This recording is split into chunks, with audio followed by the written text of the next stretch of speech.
Students, तो अभी जो टॉपिक है वो आप देख रहे हैं general characteristics of the transition metal. समझ में आ रही है बात? यानी कि ये जो टॉपिक है इसको हम डिस्कस करेंगे कि ट्रांजिशन मेटल्स के कैरेक्टरिस्टिक्स की बात करेंगे। लेकिन इससे पहले मैं आप लोगों से ये रिक्वेस्ट करूंगा कि अगर आपने पिछले 2 वीडियो आपने नहीं देखा है तो उसको आप जाके ज़रूर देख लीजिए। उनमें बहुत सारे हमने डी ब्लॉक से रिलेटेड हमने उनके नेमोनिक्स, उनके इलेक्ट्रॉनिक कॉन्फ़िगरेशंस और उनके पीरियोडिक टेबल में उनसे रिलेटेड कुछ क्वेश्चंस और उनके बहुत सारी चीज़ें जो हमने पिछले प्रीवियस वीडियो में डिस्कस कर रखा है। ठीक है, यानी कि मैं उम्मीद करता हूं कि आप उस वीडियो को भी देखें और फिर आगे के वीडियो में को देखेंगे तो आप लोगों को और अच्छे से समझ में आएगा। ठीक है, तो चलिए हम जनरल कैरेक्टरिस्टिक्स की बात करते हैं, वो भी ट्रांजिशन मेटल्स की। यहाँ पे मेरे पास जो है कुल मिला जुला के ऑलमोस्ट 13 पॉइंट्स हैं। उन सारे पॉइंट्स को वन बाय वन करके एक एक वीडियो में हम लोग डिटेल में डिस्कस करेंगे। ठीक है, यानी कि कैरेक्टरिस्टिक्स क्या है कि जो ट्रांजिशन मेटल है, ऑब्वियस सी बात है, मेटल है तो मेटेलिक कैरेक्टर होगा ही होगा। समझ में आ रही बात? अब वो मेटेलिक कैरेक्टर क्यों है, कैसे है, उसको भी डिस्कस करेंगे। तो जो हमारी फर्स्ट प्रॉपर्टी है वो क्या है, मेरी मेटालिक कैरेक्टर की बात करेंगे। सेकेंड क्या है, अब इस मेटालिक कैरेक्टर को हम डिस्कस करेंगे कि डी ब्लॉक में मेटालिक कैरेक्टर किसका ज्यादा होता है, किसका कम होता है, based on the metallic bonding. समझ में आ रही है बात? और उसके बाद से और भी कई चीजें। और दूसरी बात ये कि एटॉमिक रेडियाई को हम डिस्कस करेंगे कि अलोंग द पीरियड जब आप जाओगे लेफ्ट टू राइट तो क्या वेरिएशन होगा, क्या वेरिएशन होगा उनके एटॉमिक साइज में। फिर हम थर्ड पॉइंट को क्या डिस्कस करेंगे, आयनाइजेशन एनर्जी, यानी कि डी ब्लॉक में अगर लेफ्ट टू राइट जाते हो तो आपकी आयनाइजेशन एनर्जी का क्या ट्रेंड होगा, उसको डिस्कस करेंगे।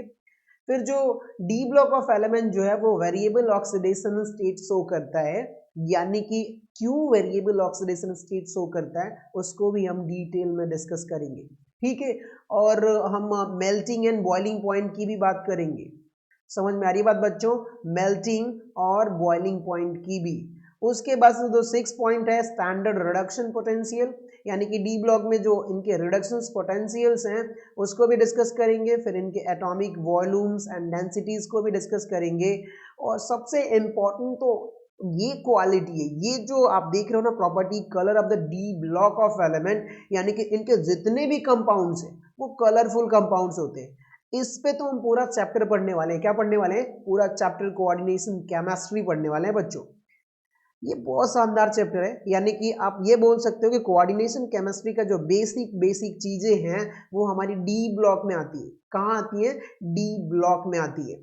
ठीक है, और जो हम नाइन्थ प्रॉपर्टी पढ़ने वाले हैं, नाइन्थ जो हम लोग कैरेक्टरिस्टिक्स पढ़ने वाले हैं वो कौन सा है? Magnetic property. फिर उसके बाद से tendency to form a complex, यानी कि वंस अगेन ये कोऑर्डिनेशन केमिस्ट्री का पार्ट आ गया जिसको हम पूरे चैप्टर में डील करेंगे। तो फिलहाल के लिए यहाँ पे ज्यादा बात नहीं करते हैं। ठीक है, अब बात करते हैं formation of interstitial compounds. Formation of interstitial compound का मतलब क्या है वो भी हम जब डिस्कस करेंगे तो डिटेल में डिस्कस करेंगे। फिलहाल के लिए आप एज अ टॉपिक इसे रिमेंबर करिए।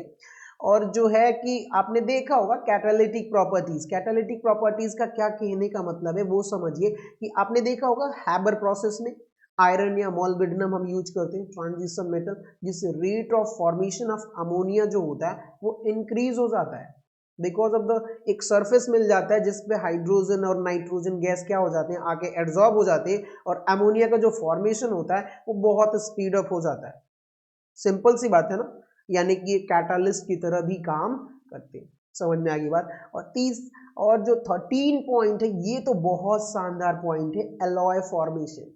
एलॉय फॉर्मेशन का मतलब क्या होता है कि हम अलग अलग मेटल्स को उनके कुछ ऐसे रेशियो में मिक्स करते हैं जिससे उनकी टेंसाइल प्रॉपर्टी या डक्टिलिटी वो डिपेंड करती है कि आपको कैसे हार्ड मटेरियल चाहिए, उसके हिसाब से मिक्स करके मैं एक नया मेटल फॉर्म करता हूं जिसको हम लोग एलॉय बोलते हैं। समझ में आ रही है बात? तो ये जो जितने भी 13 पॉइंट्स है इन सारे को वन बाय वन करके डिस्कस करेंगे, एक एक वीडियो में डिस्कस करेंगे, यानी कि ऑलमोस्ट 13 वीडियो यहाँ पे बनने वाले हैं। समझ में आया? यानी कि मैं उम्मीद करता हूँ और रिक्वेस्ट भी करता हूँ कि आप प्रीवियस वीडियो को जरूर देखें, फिर अगले वीडियो को देखेंगे तो आपको समझ में आएगा।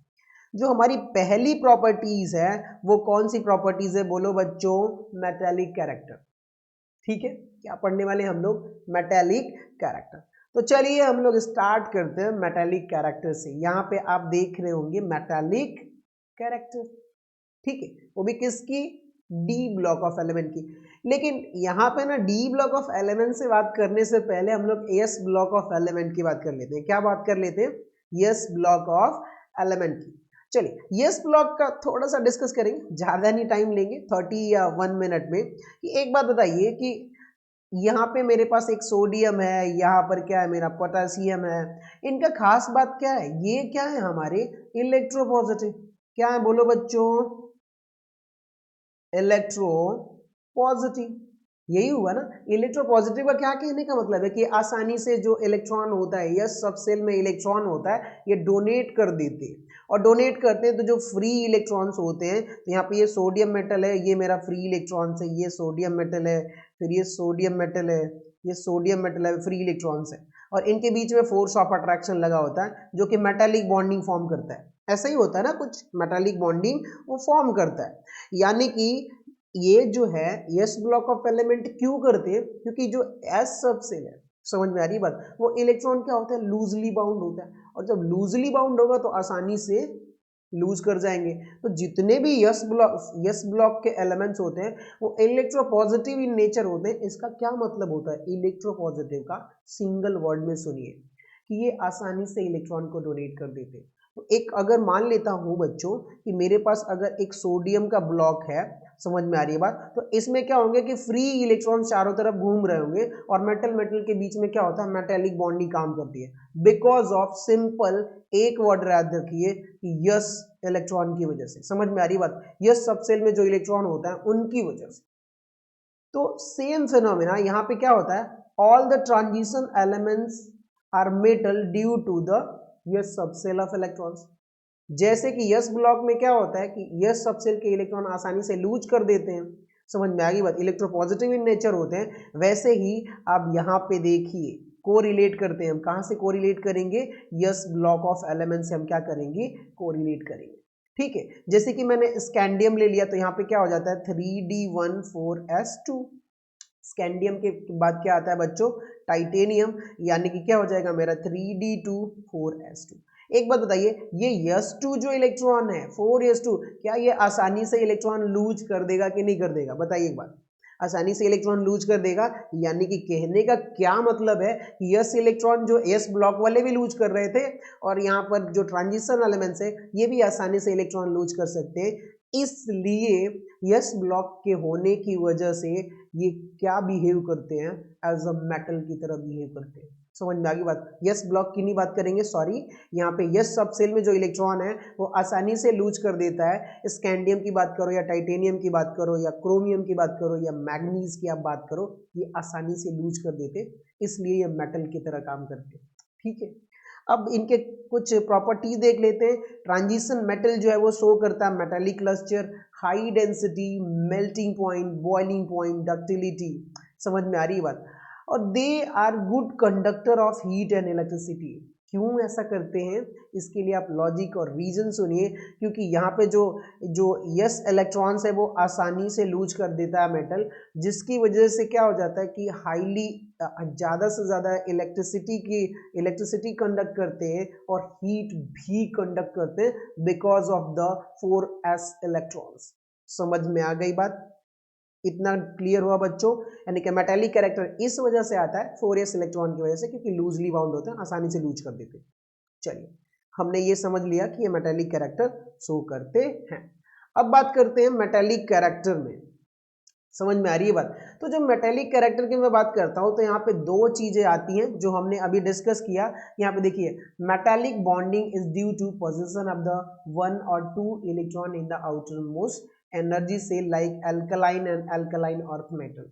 एल्कली, सॉरी यहाँ पे एल्कली होगा, alkali and alkaline earth metal, यानी कि 4s इलेक्ट्रॉन है तो वो आसानी से लूज कर देंगे, तो इसलिए वहां पे क्या हो जाता है हमारे पास, बताओ बच्चों, बोलो बच्चों, 4s इलेक्ट्रॉन की होने की वजह से ये एल्कली मेटल की तरह बिहेव करने लगता है। ठीक है, अब एक बात बताइए, यहाँ पे क्या लिखा हुआ है कि copper silver, gold are outstanding in their thermal and electrical conductivities due to ns1 electron।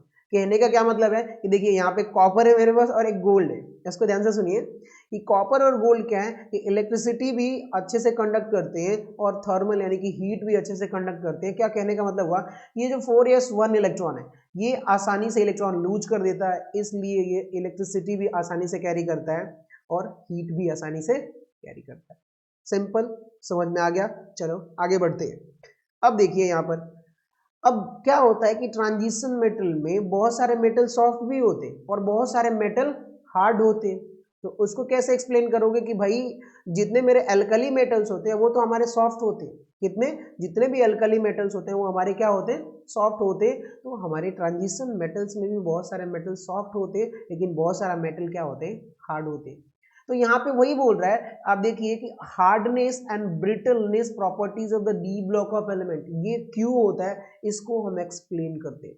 समझ में आ गई बात। अब ध्यान से सुनिए, सारे एल्कली अल्कलाइन अर्थ मेटल जो थे वो मेरे सॉफ्ट मेटल है, लेकिन ट्रांजिशन मेटल जो है जैसे आयरन देख लो, कोबाल्ट देख लो, कोबाल्ट के बाद जितने भी एलिमेंट्स हैं वो सारे हमारे हार्ड होते हैं। एक दो जिंक हो गया मेरा सॉफ्ट हो जाता है, क्यों होता है उसको भी हम आगे डिस्कस करेंगे। तो यहाँ पे क्या होता है, एक बात बताइए, ध्यान से देखिएगा, हम बात करेंगे कोवैलेंट बॉन्डिंग की। पहले तो यहाँ पे बात करते हैं किसकी, कोवैलेंट बॉन्डिंग की या डेल्टा बॉन्डिंग की। दो चीजें, एक तो कोवैलेंट बॉन्डिंग और डेल्टा बॉन्डिंग। इसका कहने का सेंस क्या है कि कोवैलेंट बॉन्डिंग का और डेल्टा बॉन्डिंग का कहने का एक ही मतलब है कि मेरे पास एक ट्रांजिशन मेटल का एक ब्लॉक है, किसका, ये आयरन का। किसका ये, बोलो बच्चों, आयरन का। अगर आयरन का है तो आयरन आयरन के बीच में अगर कोई कोवैलेंट बॉन्डिंग, स्ट्रॉन्ग बॉन्डिंग लगे, एक तो मेरा 4s इलेक्ट्रॉन होने की वजह से इसका इलेक्ट्रॉनिक कॉन्फ़िगरेशन ड्रा करता हूं, आप देखिए क्या हो जाएगा, 3d6 4s2। तो बताओ इसकी वजह से 4s की इलेक्ट्रॉन की वजह से मेटेलिक बॉन्डिंग तो लगेगी लेकिन वो सॉफ्ट होगा, लेकिन ये तो हार्ड है। तो यानी कि अब यहाँ पे ध्यान दीजिएगा, ये जो कोवैलेंट बॉन्डिंग या डेल्टा बॉन्डिंग की बात करते हैं, एलिमेंट में जितना ज्यादा अनपेयर्ड इलेक्ट्रॉन होगा, ध्यान से सुनिए, number of unpaired electrons in the D orbital, जितना ज्यादा होगा उतना ही कोवैलेंट बॉन्डिंग या डेल्टा बॉन्डिंग होगी। इसका कहने का मतलब क्या है, कोवैलेंट बॉन्डिंग, मेटल और मेटल के बीच में उतना ही स्ट्रॉन्ग बॉन्ड बनेगा। ज्यादा नंबर ऑफ अनपेयर्ड इलेक्ट्रॉन होगा तो उतना ही ज्यादा स्ट्रॉन्ग बॉन्ड बनेगा। एक बात समझ में आ गई। यानी कि यहाँ पे देखिए, the presence of unpaired and Anfield D orbital favours covalent bonding और डेल्टा बॉन्डिंग। समझ में आ रही है बात। यानी कि यहाँ पे देखिए कि अब मेरे पास एक मेटल ब्लॉक है ये, और ये बहुत हार्ड होता है। समझ में आ रही है बात। इसका कहने का मतलब क्या है कि अगर एक आयरन एटम दूसरा आयरन एटम के बीच में अगर स्ट्रॉन्ग फोर्स काम करता है, मेटल मेटल बॉन्ड स्ट्रॉन्ग काम करता है, तो हार्ड होगा ही होगा। समझ में आ रही है बात। तो क्यों हार्ड होता है, इसको हम कोवैलेंट या मेटालिक बॉन्डिंग से देखते हैं। यहाँ पे देखिए 3d6 4s2, इसको भूल जाइए। 3d6 में कितने अनपेयर्ड इलेक्ट्रॉन्स है बताइए आप, 1 2 3 4। तो यहाँ पे क्या हो गया, 1 2 3 4 5 एंड 6। समझ में आ गई बात, कितने हो गए, 6। और यहाँ पे मेरा ये Fe है, तो ये मेरा 3d6 हो गया। और यहाँ पे दूसरे में एक दो एटम एक और ड्रॉ करता हूँ, आयरन एटम। तो अब एक बात बताइए कि यहाँ पर आप देखोगे 1 2 3 4 5 6, यहाँ पर भी मेरे पास कितने अनपेयर्ड इलेक्ट्रॉन है, 4 अनपेयर्ड इलेक्ट्रॉन्स। यहाँ पर भी आप देख लीजिए क्या है, 4 अनपेयर्ड इलेक्ट्रॉन्स। तो यहाँ पे क्या होता है, एक आयरन एटम और दूसरे आयरन एटम के बीच में स्ट्रॉन्ग मेटल बॉन्ड लगता है। कौन सा, मेटल बॉन्ड लगता है। इस बात को मेमोराइज करिए। जितना नंबर ऑफ अनपेयर्ड इलेक्ट्रॉन ज्यादा होगा उतना ही ज्यादा से ज्यादा मेरा क्या लगेगा, मेटेलिक बॉन्डिंग। अब वो मेटेलिक बॉन्डिंग है क्या एक्चुअली में, वही मेटेलिक बॉन्डिंग को हम क्या बोल देते हैं, डेल्टा बॉन्डिंग। क्या बोल देते हैं बोलो बच्चों, डेल्टा बॉन्डिंग। तो इस डेल्टा बॉन्डिंग को हम डिस्कस कर लेते हैं, फिर उसके बाद से हम बताएंगे। तो यहाँ पे देखिए आप, डेल्टा बॉन्डिंग क्या होता है कि ये मेरा एक डी ऑर्बिटल हुआ और ये भी मेरा क्या हो गया, डी ऑर्बिटल। समझ में आ गई बात। और एक और डी ऑर्बिटल है, तो यहाँ से क्या हो जाता है, डी ऑर्बिटल ये क्या कर देते हैं, एक दूसरे को ऐसे ही ओवरलैप कर देते हैं। और जैसे ये ओवरलैप करेंगे तो ये जो बॉन्ड फॉर्म होते हैं, एक मान लो ये आयरन एटम है और दूसरा आयरन एटम ये है, तो अब बताओ कि इनके बीच में क्या मेटेलिक बॉन्डिंग, यानी कि ये कौन सा बॉन्ड फॉर्म कर रहा है, डेल्टा बॉन्ड, यानी कि Fe और Fe के बीच में एक जो डेल्टा बॉन्ड फॉर्म हुआ है, इसकी वजह से ये इतना ज़्यादा स्ट्रांग हो जाते हैं कि ये मतलब इनको तोड़ना आसान नहीं होता। लेकिन बाकी मेटल्स क्या होते हैं, सॉफ्ट होते हैं। क्या होते हैं, एल्कली मेटल सॉफ्ट क्यों होते हैं, क्योंकि उनमें मेटल डेल्टा बॉन्डिंग नहीं होता है, कोवेलेंट बॉन्डिंग नहीं होता है। समझ में आ गई बात। इसलिए जितने भी मेरे ट्रांजिशन मेटल होते हैं वो क्या होते हैं, मेरे हार्ड होते हैं, इसलिए हार्ड होते हैं। एक बात बताइए, हमने रूल्स यहाँ पे देखा कि जितना ज्यादा नंबर ऑफ अनपेयर्ड इलेक्ट्रॉन होगा उतना ही स्ट्रॉन्ग बॉन्डिंग बनेगी। क्या बनेगी, उतना ही स्ट्रॉन्ग बॉन्डिंग। तो अब उससे रिजल्ट निकालते हैं। देखिए क्रोमियम जो है ना, इसका इलेक्ट्रॉनिक कॉन्फ़िगरेशन मोल्बिडिनम का और टंगस्टन का जब आप इलेक्ट्रॉनिक कॉन्फ़िगरेशन ड्रॉ करोगे तो आपको क्या मिलेगा, सबसे ज्यादा अनपेयर्ड इलेक्ट्रॉन मिलेगा। क्रोमियम में 5, मोल्बिडिनम में भी मेरे कितने 5 अनपेयर्ड इलेक्ट्रॉन्स होंगे, सॉरी एक और बना देते हैं। तो बताओ क्रोमियम में भी मोर अनपेयर्ड इलेक्ट्रॉन्स, मोल्बिडिनम में भी मोर अनपेयर्ड इलेक्ट्रॉन्स और टंगस्टन में भी 5 अनपेयर्ड इलेक्ट्रॉन्स होते हैं। आई थिंक कि 5 अनपेयर्ड इलेक्ट्रॉन होता है। चलिए एक बार चेक कर लेते हैं 5 अनपेयर्ड इलेक्ट्रॉन होता है कि नहीं। अब देखिए क्रोमियम में तो 5 अनपेयर्ड इलेक्ट्रॉन होता है, हमें पता ही है। अब बताइए मोल्बिडिनम में भी देखिए यहाँ पे 5 अनपेयर्ड इलेक्ट्रॉन है कि नहीं।